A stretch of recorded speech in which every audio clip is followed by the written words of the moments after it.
A gang of men have been jailed for their part in an organised crime spree, robberies and ram raids across the Midlands.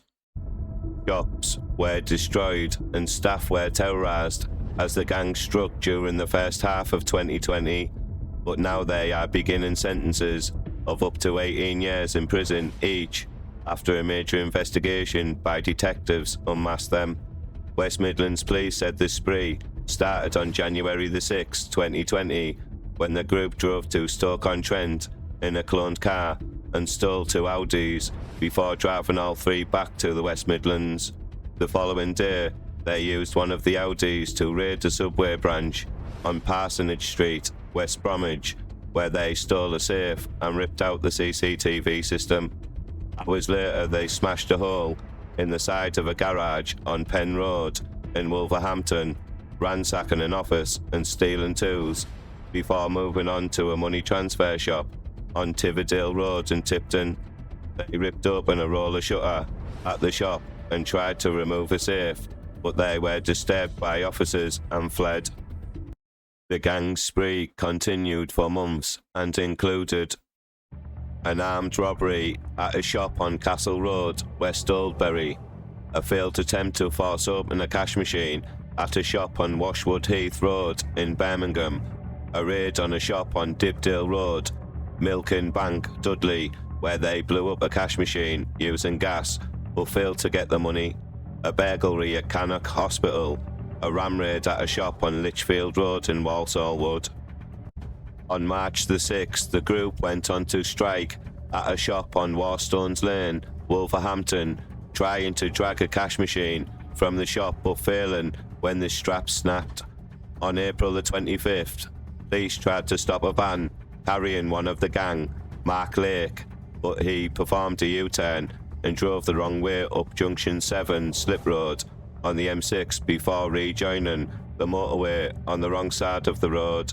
He drove around for half a mile at speed in the wrong direction on the hard shoulder. On June the 4th, the masked gang stormed into a store on Turner's Lane, Brierley Hill, where they ripped the panic alarms from staff and started removing the tills. On June the 7th, the group committed their final robbery at a store on Howley Grange Road, Halesowen. Masked and armed with hammers and crowbars, they ran into the shop, terrifying an elderly customer and threatening the staff, forcing them into the rear office.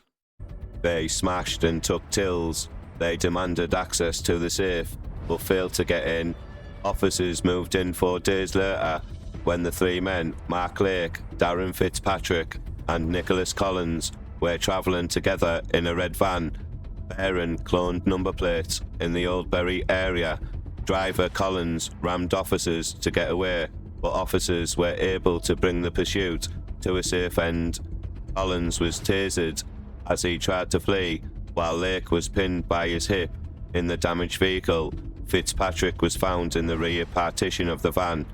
Dean Issett was then arrested, attempting to flee from his home address on Clyde Street, Old Hill. On Monday, July the 1st, at Birmingham Crown Court, following a trial, a number of guilty pleas, they were sentenced. Mark Lake, aged 43, of Westbourne Road, West Bromwich, was jailed for 18 years for conspiracy to commit robbery and conspiracy to burgle. Dean Issett, aged 45, of Clyde Street, Cradley Heath, was jailed for 16 years for the same offences.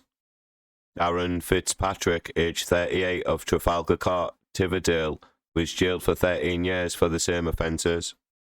Nicholas Collins, aged 41, of Oldbury Road, West Bromwich, was jailed for 6 years and 20 months for conspiracy to burgle and driving offences.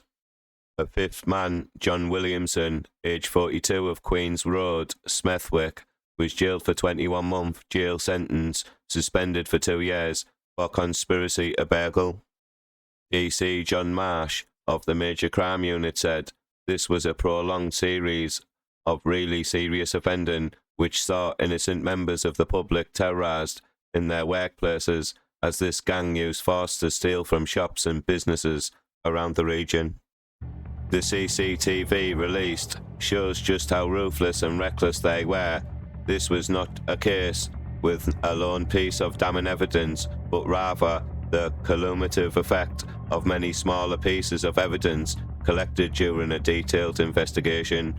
The police pulled together mobile phone evidence, along with details of vehicle movements and forensics from items left at the scene of the gang's crimes, to build a really compelling case.